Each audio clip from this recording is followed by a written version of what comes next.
Je me suis demandé, mais elle est pas en train de tomber amoureuse de moi là. Elle était magnifique, elle était super jolie. Elle protestait même pas, elle faisait même pas la parisienne, elle faisait même pas qu'est-ce que t'es en train de faire?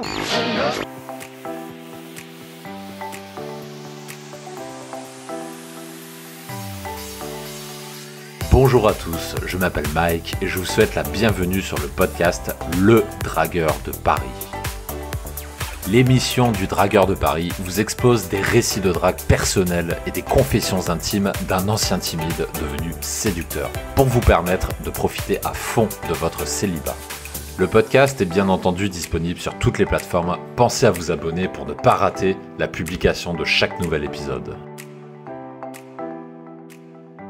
Bonjour à tous les séducteurs, je suis Mike, le dragueur de Paris, l'ancien timide devenu séducteur, et je vous souhaite la bienvenue pour cette nouvelle émission de podcast qui est un petit peu particulière puisque, pour être transparent avec vous, je suis en train de faire mes valises, je m'en vais, je pars. Alors je ne pars pas définitivement, je vous rassure, je ne quitte pas notre belle capitale parisienne, je pars tout simplement une dizaine de jours aux USA, les Amériques, un pays que j'adore particulièrement. Et je m'y rends à la fois pour le travail et pour un séjour plus personnel, pour découvrir la ville outre-Atlantique. Donc je vous fais ce podcast juste avant de partir là-bas, mais promis, j'essaierai de vous enregistrer une petite émission sur place. Que dire d'autre? En ce moment, j'ai reçu beaucoup de demandes d'auditeurs qui me demandait de faire une formation sur la peur de l'approche, c'est-à-dire comment approcher des filles dans la rue, comment faire pour casser cette peur de l'approche. Et je me suis dit que ce serait une bonne thématique à faire pour notre podcast, et c'est pour ça que je vais vous parler aujourd'hui d'une histoire, donc d'une Lituanienne que j'ai embrassée en 5 minutes dans la rue, en plein coaching. J'étais en plein coaching et de façon totalement imprévue, je suis allé aborder cette femme qui était une étrangère, une Lituanienne. C'était en bord de Seine, un samedi après-midi. Et j'ai réussi à faire un truc que je n'avais encore jamais fait, c'était d'embrasser en 5 minutes une femme dans la rue. Et c'est ce que je vais vous raconter aujourd'hui, ça me permettra de faire le parallèle avec cette fameuse peur de l'approche, comment faire pour casser cette peur de l'approche, et j'en profite comme dit pour faire le parallèle avec la formation que je suis en train de tester avec 2 personnes, puisque quand je sors de formation, j'ai l'habitude de les faire tester par des gens, donc il y a 2 bêta-testeurs qui sont dessus, je vous tiendrai bien évidemment au courant. Et avant de commencer tout de suite cette histoire, je fais juste un bref rappel pour ceux qui découvrent l'émission. Comme d'habitude, le podcast est divisé en 2 parties. La première partie que vous écoutez ici, c'est la partie qui couvre la plus large partie du récit, la partie normale on va dire. Et en partie 2, uniquement accessible pour les abonnés premium, contient la partie la plus underground, la partie un peu plus sexuelle que je ne peux pas évidemment mettre en public sur YouTube et que j'ai décidé de réserver à mes abonnés premium. Et si vous aimez le podcast et que vous souhaitez que je continue à en produire, la meilleure façon de me soutenir, c'est de mettre un 5 étoiles sur iTunes, de diffuser autour de vous le podcast, puisque ces émissions sont pour vous, et tant que les émissions marchent, je continuerai à en faire. Donc si vous souhaitez que je continue à faire des podcasts, vous savez quoi faire. Et sans plus de transition, je vous propose d'attaquer tout de suite ce fameux récit avec la Lituanienne embrassée en 5 minutes dans la rue. Nous sommes donc un samedi après-midi, on devait être au mois de mai, quelque chose comme ça. Et ce récit se situe, il n'est pas récent, hein, je sais que j'enregistre ce podcast au mois d'avril, mais ce récit n'est pas récent, il doit dater de 2 ans, quelque chose comme ça. À une époque où je venais de démarrer le coaching, je venais de démarrer l'activité de dragueur de Paris, et je réalisais un coaching avec 2 personnes dans la rue. Et donc je me retrouvais avec cette première personne dans les rues de Paris. Au départ, c'était pour shooting photo, donc un des premiers shootings que j'organisais. Et en discutant avec cette personne, je me suis rendu compte qu'elle aimait beaucoup tout ce qui était drague de rue. Elle était très à fond sur ce sujet. Tinder, c'était quelque chose qu'elle était en train de découvrir, qu'elle ne connaissait pas. Mais la drague de rue, ça restait vraiment le truc qui lui donne envie, qui le motive à aller au charbon, à aller voir les filles. Et évidemment, comme beaucoup de monde, il m'a parlé de sa peur de l'approche. Et pour combattre cette peur de l'approche, je lui ai proposé de faire un exercice.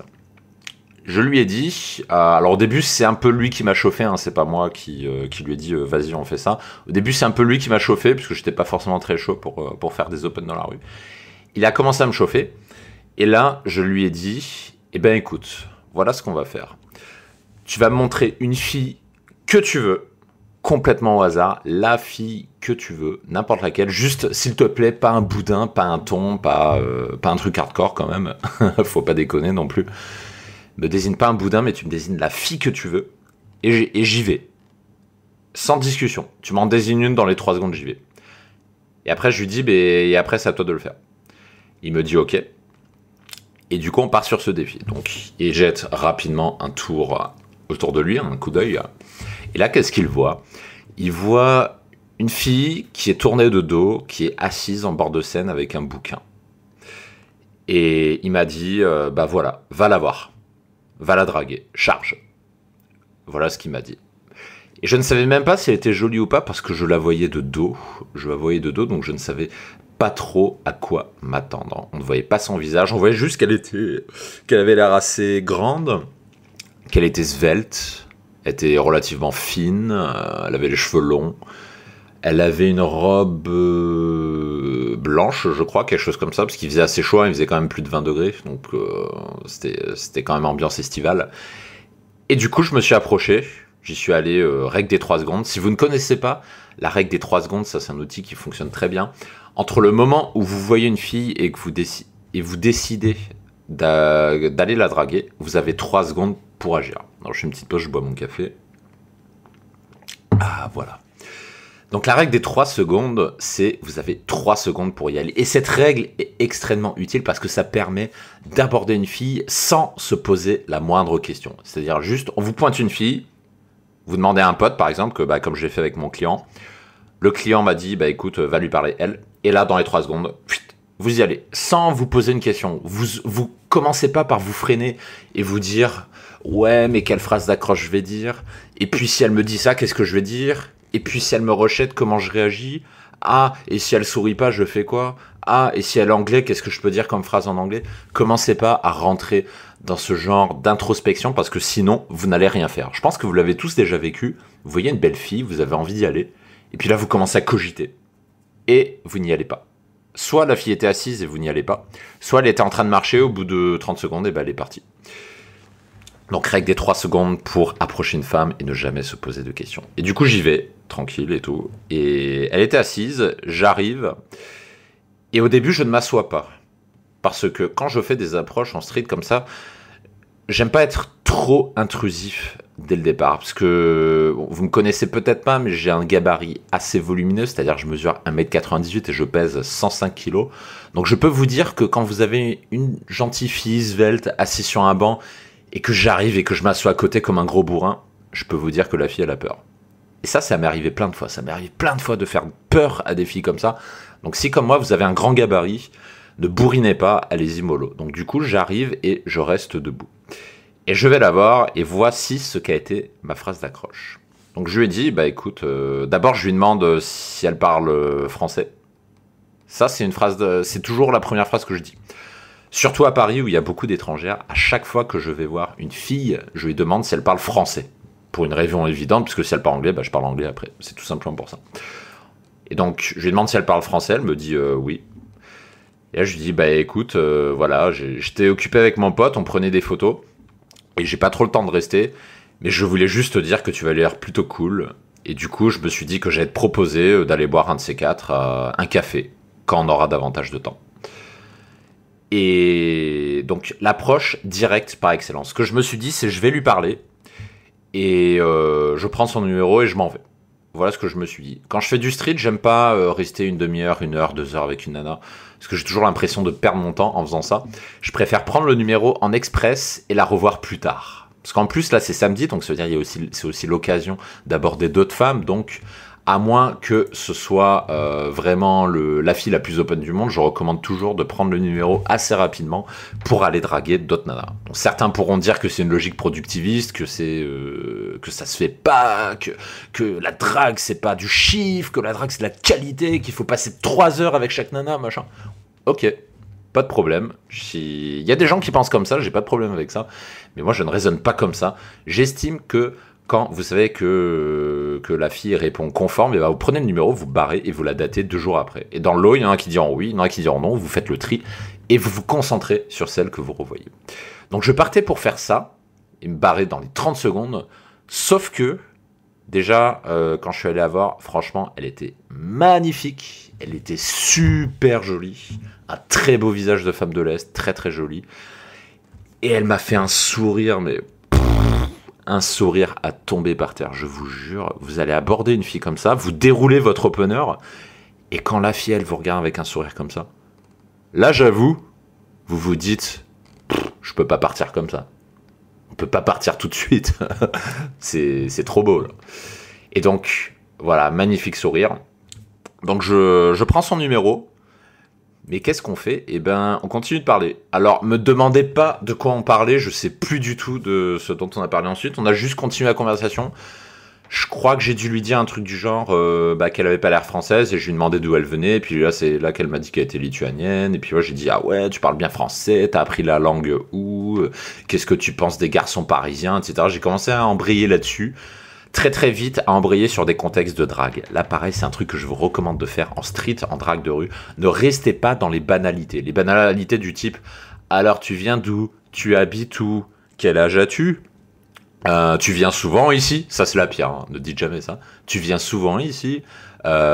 Tous les trucs comme ça, vraiment évitez parce que c'est juste pas intéressant. Donc très très vite, j'ai switché sur un concept un contexte de drague. Je commence à lui demander de parler des garçons parisiens, etc. Et puis je vois qu'elle est super open, donc du coup je m'assis. Je suis pas resté longtemps debout. J'ai eu le temps de prendre son numéro et puis après j'ai vu qu'on continuait de parler, donc je me suis assis directement à côté d'elle. Elle a rien dit, normal. Et là on continue de parler. Franchement, j'ai tous les signes d'intérêt possibles, imaginables. Je sais pas si vous avez déjà lu les bouquins de Mystery, PUA américain très connu. Qui a écrit des bouquins à une certaine époque, et à un moment, il parlait des signes d'intérêt. Dans un de ses bouquins, il faisait toute une liste des signes d'intérêt. Enfin, je crois que j'avais toute la liste. Il y avait tout. Elle arrêtait pas de me regarder. Elle se caressait les cheveux. Elle me souriait. Elle croisait ses jambes de mon côté. Il y avait tout. Alors, les signes d'intérêt, d'habitude, je m'en fous. Mais là, franchement, quand on voit autant de signes d'intérêt, on se dit c'est chaud, c'est chaud. Alors, je prends un petit peu de café encore. Ah, j'adore le café. Donc, qu'est-ce que je disais? Eh ben, avec tous les signes d'intérêt au monde, eh ben, là, j'ai commencé à bander, tout simplement. Je dis toujours à mes coachés, il faut que, dans le doute, quand vous ne savez pas où vous en êtes, quand vous êtes perdu, quand vous perdez le contrôle, recentrez-vous sur vos instincts primaires, recentrez-vous sur votre excitation, recentrez-vous sur votre beat, recentrez-vous sur ces hormones masculines qui émanent de vous et que vous êtes capable de ressentir si vous vous concentrez un petit peu. Et là, eh ben, c'est exactement ce que j'ai fait, j'ai commencé à bander. En fait, cette fille m'excitait. Et du coup, tout simplement, en fait, ça a été complètement naturel. J'ai commencé à me rapprocher d'elle, mais très très vite, en 2 minutes, je me suis laissé simplement porter par cette énergie sexuelle qui émanait de ma bite. Je sais que ça va choquer les gens en disant ça, mais c'est la vérité. Quand vous vous laissez porter comme ça par vos instincts, et ben là, vous avancez. Vous n'êtes pas en train de faire je sais pas trop quoi faire, machin. Là, vous y allez. Il y a pas de question à se poser. Et du coup, je me décale un coup à droite, parce qu'elle est à droite de moi, donc je me décale un coup, puis encore un coup, et on est quasiment collés. Et à un moment, je regarde vite fait derrière moi, il y a toujours mon élève de coaching qui est en train de regarder. et après, il sera parti, mais j'aurais su après. Et puis je me dis, là j'ai envie de lui attraper la main. Donc au bout de 5 minutes, la température, elle est vraiment très très haute. Je la regarde dans les yeux, elle me regarde dans ses yeux. Je regarde sa bouche, elle regarde aussi ma bouche. Je regarde ses yeux, je regarde sa peau, je regarde tout. Et elle m'excite à mort. Donc j'attrape sa main comme ça. Je mets ma main dans la sienne. Et là, elle est légèrement surprise, mais elle laisse sa main dans ma main. Elle a l'air tellement subjuguée par le truc. Je pense que ça ne lui est jamais arrivé de sa vie de faire ça. Et elle a été tellement envoûtée, parce que ça c'est le meilleur mot que je peux trouver pour ça. Elle a été tellement envoûtée que elle protestait même pas, elle faisait même pas la parisienne, elle faisait même pas qu'est-ce que tu es en train de faire? Elle faisait rien de tout ça. Aucune résistance, que dalle. Et elle laissait sa main dans la mienne. Et au bout de... J'ai commencé à caresser sa main comme ça. Elle caressait pas ma main, mais elle me laissait la caresser comme ça. Et au bout d'1 minute, je me dis j'ai envie de l'embrasser. Et quand vous avez sincèrement envie d'un truc, quand vous avez sincèrement envie d'embrasser quelqu'un, faites-le. Et là, c'est ce que j'ai fait. Je l'ai embrassé. En 5 minutes. incroyable. Je n'avais jamais fait ça encore. Un truc de fou. Pas une résistance, ça a été fluide. La nana était sur la même vibe que moi. Et on s'est embrassé comme ça. Alors, évidemment, je ne pourrais jamais dire le contraire. Je sentais quand même qu'elle était légèrement gênée. Ce qui est normal. Parce que quand vous faites un truc comme ça, quand vous faites une rencontre comme ça, c'est pas possible de ne pas être gêné. Bien sûr que c'est normal. Quand on fait ce genre de rencontre, on ne peut pas rester impassible. C'est normal, donc si elle ne l'a jamais fait, elle va forcément être gênée. Mais là, votre taf, en tant que mec, votre taf, c'est de la rassurer davantage qu'elle-même n'arrive à se rassurer. C'est votre boulot. Et c'est ce que j'ai fait dans ma tête, même si c'est un truc que je n'avais jamais fait. Je me recentrais sur moi, je me recentrais sur mes instincts primaires, sur mon excitation. Et du coup, ça faisait que je me posais même pas ces questions de est-ce que c'est normal ou pas? Et du coup, j'ai absolument pas stressé. Et donc, on est resté 5 minutes comme ça et j'ai décidé de partir. Alors, ah oui, j'allais dire ne me demandez pas pourquoi, mais je crois que je viens de m'en rappeler, j'avais un autre client après. Je crois que c'était pour ça. Parce que quand vous avez une opportunité comme ça, vous pouvez faire un instant date dans la foulée. Et là, je ne l'ai pas fait. J'aurais pu le faire. J'aurais peut-être dû le faire, mais je ne l'ai pas fait. Et quand vous avez une opportunité comme ça, la nana, il faut la bouger. Donc là, ce que j'aurais fait, si je pouvais revenir en arrière, je lui ai dit, bah écoute, t'as pas de truc de prévu cet après-midi? Là, elle m'aura dit très certainement non. Bah, je lui ai dit, bah écoute, viens, on va se promener, on va se balader, je sais pas. Et puis, je lui tiens la main.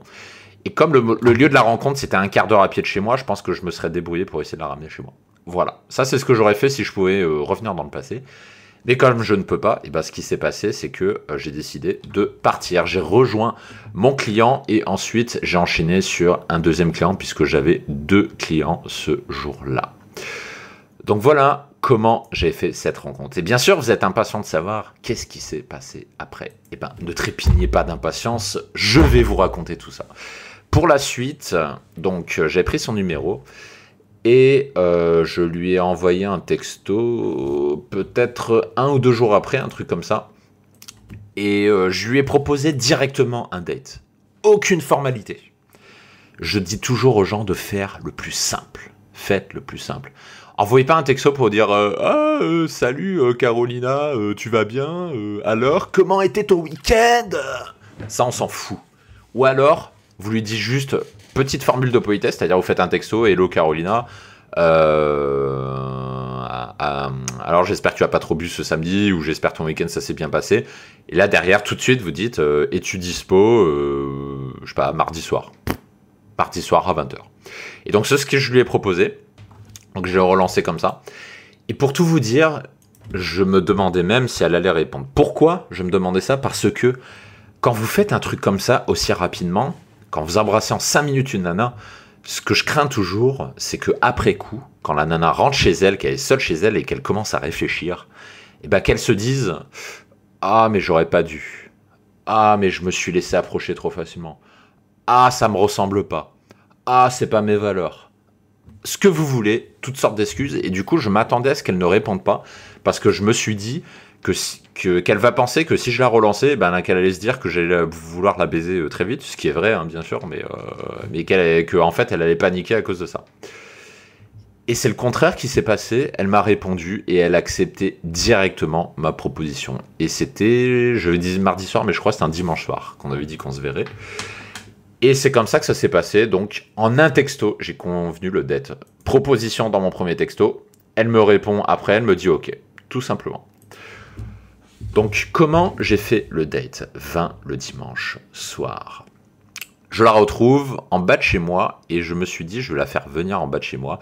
Et je vais essayer de faire ma technique habituelle pour la ramener très vite chez moi. Et ces techniques, vous les connaissez probablement parce que ce sont les techniques que j'enseigne dans la formation La Garçonnière. Et si vous ne savez pas ce que c'est, je vous mets un lien en description, pas vers la formation La Garçonnière, mais vers une mini-formation d'introduction que j'ai fait et qui vous permet d'apprendre les bases pour faire un rendez-vous avec les femmes et qui vous permettent de conclure rapidement sans devoir attendre 3 semaines, sans qu'à chaque fois ils vous fassent « Ah mais non, on se connaît pas assez, ah mais non, il se passerait rien ce soir, etc. » pour que vos rendez-vous soient réussis. Donc si vous galérez pour vos rendez-vous, eh ben, je vous invite à suivre cette mini-formation que vous retrouvez en description de ce podcast et ça vous permettra de commencer à améliorer vos rendez-vous et vous arrêterez de perdre votre temps comme j'ai pu le faire il y a quelques années quand je n'y connaissais rien à la drague. Le nombre de rendez-vous que j'ai perdu inutilement, je ne les compte même plus. Et c'est ainsi que je vous propose de ne pas faire les mêmes erreurs que moi et de profiter des erreurs que j'ai faites pour que vous ayez plus de succès très rapidement. Voilà, c'était pour la petite parenthèse, donc le lien en description. Donc qu'est-ce que j'ai fait? Je lui ai donné rendez-vous en bas de chez moi. Donc je suis descendu et je me suis dit, bon, bah, quitte à être cohérent, je vais embrasser rapidement, bah, je vais la faire monter rapidement chez moi. Cohérence, bien entendu. C'est ce que j'ai essayé de faire. Sauf que ce n'est pas passé. Je sais plus ce qu'elle m'a dit, mais elle n'a pas voulu. Elle n'a pas voulu monter directement chez moi. J'ai insisté un petit peu, mais c'est pas passé. Donc du coup, je l'ai emmené dans un bar à thé. Je l'ai emmené dans un bar à thé. À côté de chez moi, parce que et ça c'est ce que j'apprends toujours dans la formation dont j'ai parlé tout à l'heure. En date, je suis un vrai feignant. Je dis toujours aux gens, ne vous faites pas chier, vous prenez le bar le plus proche de chez vous et vous faites vos dates là-bas. J'ai un bar qui est à 10 mètres à pied de chez moi. Tous mes dates, 95% de mes dates, je les faisais là-bas.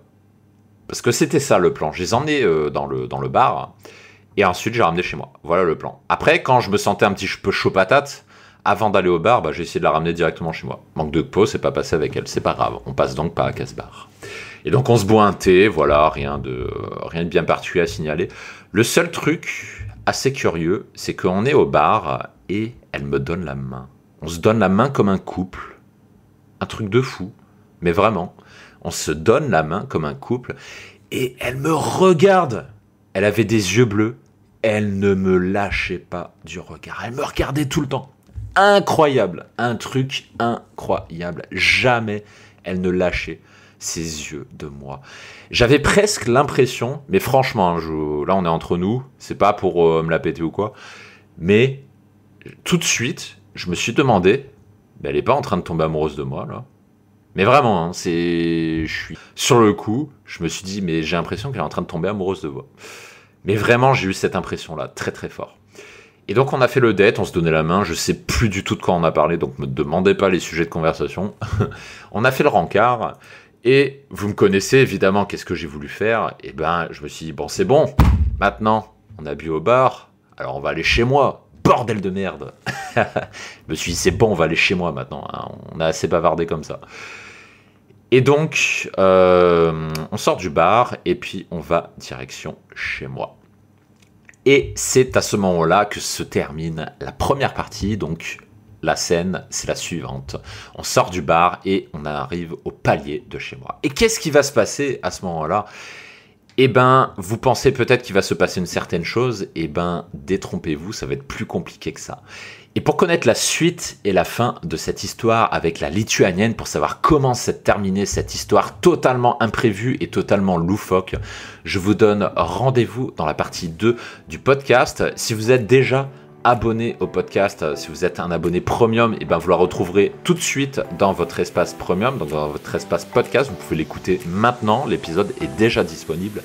Et si vous n'êtes pas encore abonné, ben vous pouvez le faire toujours en cliquant sur le lien dans la description, sachant qu'en vous abonnant, en faisant partie des membres premium, et ben vous rejoindrez non seulement les podcasts premium pour écouter la suite de toutes les histoires de drague que je raconte dans ce podcast et qui ne sont pas visibles publiquement, et vous aurez également accès à ma communauté privée aussi longtemps que vous resterez abonné chez moi. Vous pourrez rencontrer d'autres membres, vous pourrez poser des questions de drague, vous pourrez raconter vos histoires, vous pourrez demander du soutien, de l'aide, vous pourrez poster vos photos de votre profil Tinder, demander des avis, quelles photos je dois mettre, ma description Tinder, qu'est-ce que vous en pensez? Les possibilités sont infinies et en vous inscrivant, eh ben, vous obtenez accès à cette communauté privée qui est à l'abri des regards indiscrets et tout ce qui se dit dans la communauté reste dans la communauté puisque c'est un espace privatif. Voilà, je vous en dis pas plus et je vous retrouve tout de suite dans la deuxième partie pour les abonnés premium et je vous donne bien évidemment rendez-vous dans un prochain podcast. Ciao, ciao.